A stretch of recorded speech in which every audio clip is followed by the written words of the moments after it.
Hi and welcome to the first in a series of tutorials on the variables feature within Vivo.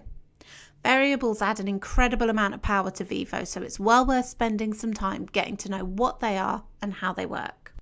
In this first video, I'm going to give you an overview of what a variable is and how you can set up a simple variable to personalize your course. Later on in this series, I'll work through some other common examples of how variables can be used.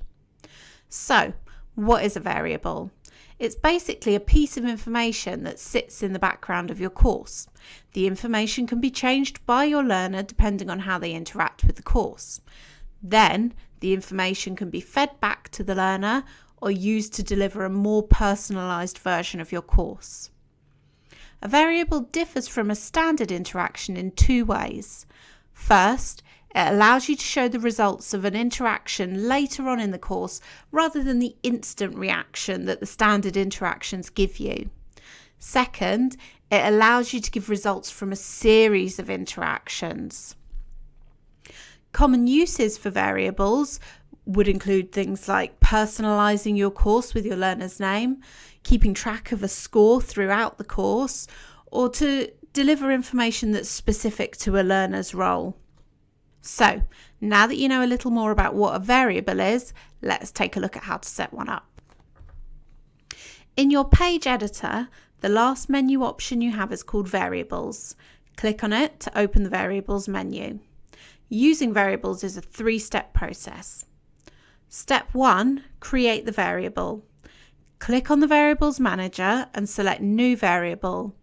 Give it a name that you'll remember. This is especially important if you plan to use multiple variables in your course. Now, there are three types of variables that you can use. The text variable allows you to collect text-based information.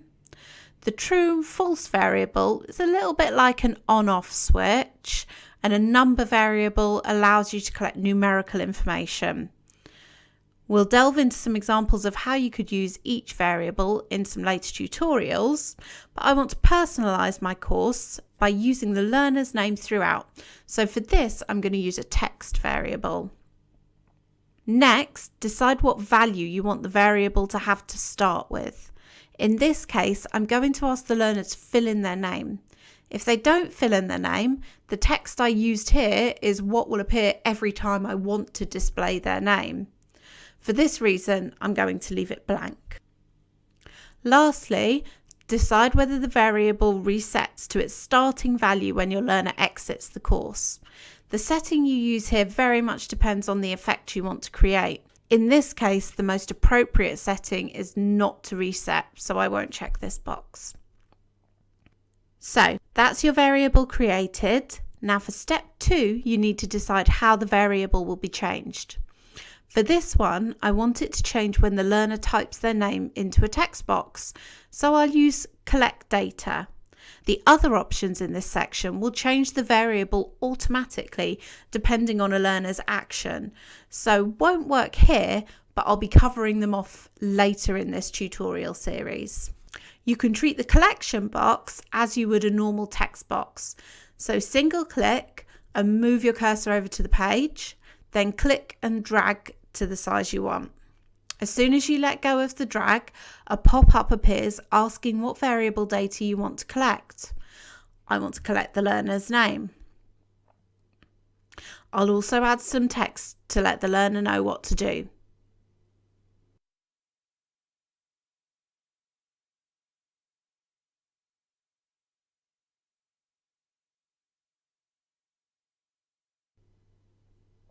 And I'll format those text boxes to fit in with my page.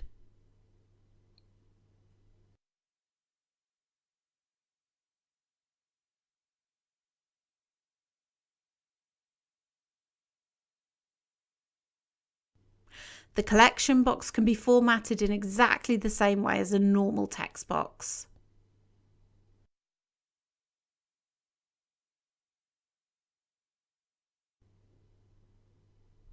Step 3 is to decide what you want to do with the variable data you've collected.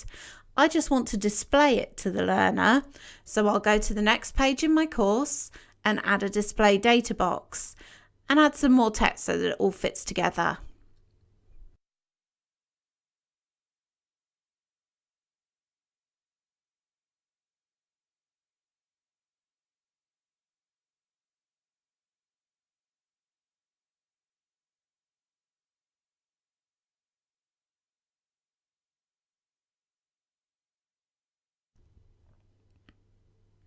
Now, if I preview my course, you can see how it all works.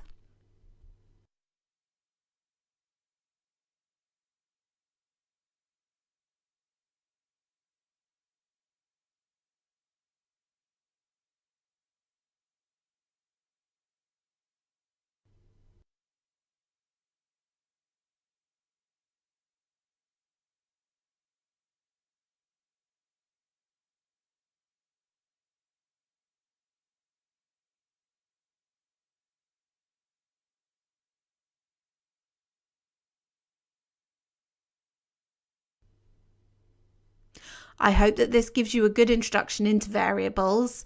As I'm sure you can tell by now, there are hundreds of possibilities for using them in your course. So I'll see you next time, where we'll start looking at some more examples on how to set them up.